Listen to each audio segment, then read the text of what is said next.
Hey folks, Matt Eaton here, Scholar Gladiator, and I know that you all want to see my little weapon again, and this is my Rondel Dagger from Todd Cutler, formerly known as Todd Stuff, but Todd anyway. And yeah, it's a fantastic thing. As many of you seem to have appreciated, these are, you know, the new Todd Cutler daggers, linked below, are pretty damn good value for what they are. They're really nicely made, really nicely kind of researched and formed things. Very difficult to find anything in that price bracket that would even compare with these in quality. Also, just to mention as well, he doesn't only do daggers, you can find maces and like scabbard fittings, all sorts of things on Todd Cutler page. Really good value stuff, I think, for what it is, which is top quality stuff. But a couple of questions came up specifically about Rondel daggers, which I'm going to address specifically. I think I've talked about these subjects in the past, but you know, I've done a lot of videos, so understandably there's new people coming to the channel all the time, and some of these topics get buried or forgotten long in the past, and I often can't remember how far in the past I've addressed these things. So one of them is about the length or size of these daggers and the length of the blade specifically, which I'll talk about in a second, and the other thing is about the pommel on the back. So a couple of points came up about this.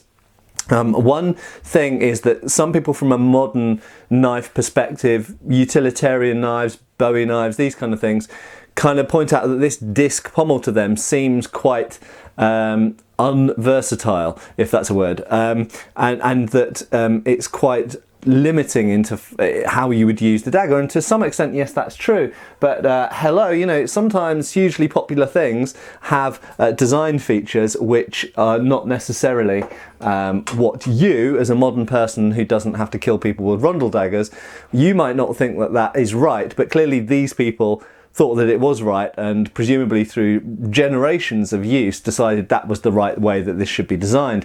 And quite simply, I think, you know, the Rondel dagger is not a general purpose knife at all. Yes, you can make this very sharp, and yes, you could cut vegetables with it, but that's not what it's designed for. You know, you could hammer a nail into a wall using a crowbar, but it's not what a crowbar is designed for. You could use your head, but I would suggest it's probably not what your head was evolved for either. But, you know, the fact is these are a very specific design of, one of the most specific designs, I would say, of dagger from anywhere in the world, actually. They're a very particular thing that we don't really find precisely parallels for in any culture. Yes, you can find daggers which are designed for sticking between armour or breaking armour in Japan and other bits of the world, in India. But the fact is that this combination of essentially an armour piercing or armour bypassing, I would prefer to say, blade, and these discs is, as far as I can think, a unique feature of medieval Europe, and you can't find it anywhere else. And, you know, as to some people said about that disc pommel, is it perhaps for bringing up the other hand to support with? Well, partially, I would say, yes, but then it's a chicken and egg thing. Do we see, and we do see people doing this in treatises. In Fiore's treatise, this is called più fortezza, or it's a principle called più fortezza, which just means more strength.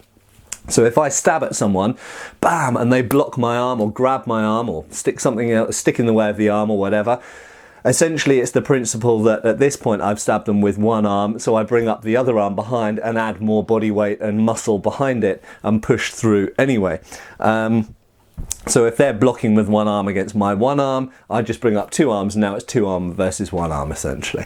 So yeah, absolutely, the backhand could be used on there. I don't think that there's enough evidence to suggest that that's what that was designed for. I think that, like I say, it's a chicken and egg thing. It's like, well, you're going to probably see that more once you've got a disc. You're going to go, ah, people can push against it. But remember, it's a very specific scenario that you'll be doing this. You can't just go around stabbing at people like that. That's ridiculous. So most of your stabs are going to be either point up or point down. They're going to be normal one-handed stabs, and only at times when you perhaps get into a grappling scenario where someone's kind of locked or blocked your arm, do you at that point then bring up a second arm. And you don't need a disc pommel to do that. You can do it against your own wrist or hand, or indeed if you had a different type of pommel, you could do the same thing against it. So I don't think you need a disc pommel for that purpose. I personally believe that the disc pommel is entirely there. It's to do with weapon retention. Remember, this is, to my opinion anyway, primarily an armoured fighting weapon. that was then carried in civilian life, but its principal design was to do with armoured fighting. And when you're fighting in armour, you lose a lot of your sensitivity and senses in terms of your hand manipulation. You're wearing gauntlets of various kinds. In the earlier period, always fingered gauntlets, but even with them you lose some degree of manipulation sensitivity. And later on you might be using mitten gauntlets or something like this. Obviously you lose even more there. But additionally, vision and sound as well. And what I mentioned about not being able to necessarily see your rondel dagger or any of your weapons that you're wearing at your waist, your sword for example, you would have to feel for it. Okay, so having a large wheel pommel, like on this replica behind me here, or having a large pommel on your dagger may purely be to do with getting the weapon out. And remember that getting your weapon out might be the difference between life and death. A lot of people in the modern world fixate over the exact form of weapons and which is best out of a rondel dagger and a basilard and things like this. And a lot of the time it's just simply about context. Okay, my favourite word, but it always comes back to context. What is that dagger precisely designed for? And that explains why it's shaped like that. A lot of people look at a basilard, much like with a rondel dagger, and go, oh, that's not very versatile. I can only use it like this or like this. And you're like, but yeah, but that's precisely what it's designed for. It's a specialised weapon. Okay, so that's the pommel. My view is that the pommel is primarily designed like that for access and keeping it in your hand. Okay, now the second point was about blade length. So someone pointed out that a lot of modern replica daggers are of about this size with a blade of about 30 centimetres, I think that's about 12 inches blade. And that's true. You do get smaller ones. The ones in museums, so the assertion is that ones in museums are generally smaller than this. Are they? I don't know. I mean, I certainly know some that are bigger than this. Okay, so there's an example in the Wallace collection that's about that long. Okay, it's super big, and you certainly see ones on effigies and brasses and other medieval art that's sometimes super long. But equally, indeed, you do find some that only have kind of 6 or 8 inch blades, okay, that are noticeably smaller. Now, what I would say is I don't think anything is right or wrong. We definitely find lots of originals that are of this kind of size. Yes, there are originals that are somewhat smaller than this, usually not a huge amount smaller in my experience. I mean, in the Museum of London, I think they've got about 4, 5, 6 rondel daggers on display. I'm sure they've got, in fact I know they've got more in storage because I've worked for the Museum of London when I was a student, and they've got loads of stuff in storage that's not on display. But definitely on display they've got about 4 to 6, I think, rondel daggers currently, and they vary in size. Okay, and yeah, the smallest ones that I'm aware of are perhaps about 7 inch blades, something like that, about the size of a typical Bowie knife, something like this. So yes, indeed, some of them are smaller, but what we should point out is that certainly in the treatises there seems to be a correlation between the length of the rondel dagger blade and the length of your forearm. And if I'm just, you know, I study and teach from, as far as medieval martial arts are concerned, I study from Fiore and a little bit of Vardi. And if we look at Fiore and Vardi, okay, so 15th century Italian sources that teach the use of the rondel dagger and defense against the rondel dagger, and importantly, this is where this is going, the use of the rondel dagger against other weapons, then what we see is there seems to be a correlation between the length of the blade and the length of the forearm. So this, as you can see, is just about right. Why is that? Well, first of all, both, well, certainly in Fiore, we see a number of techniques where the rondel dagger is used against a sword.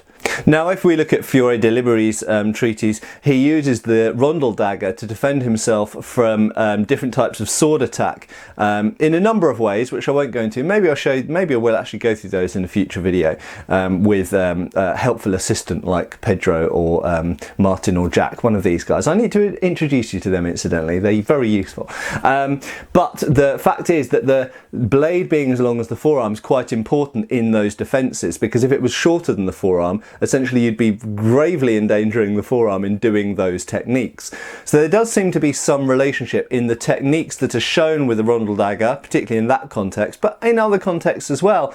And we've got to also say there are techniques in Fury where the blade is grabbed, okay, for various things, usually defensive actions, but not always, sometimes for offensive.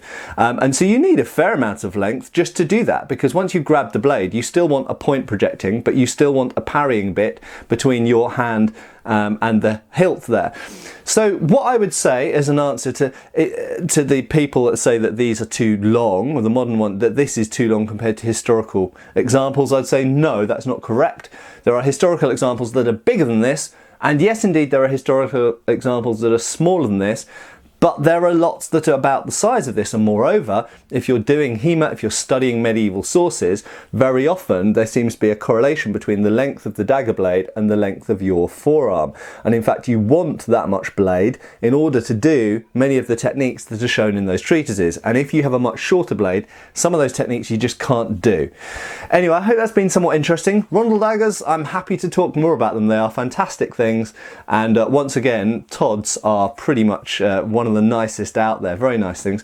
There are of course other makers making very nice rondel daggers, but these new Todd Cutler line ones are very good value, I think. And this is just a lovely piece. This is now my favourite medieval dagger that I own. I absolutely love it. Cheers for watching, and I'll see you for the next video, which might be about daggers or might be about something else.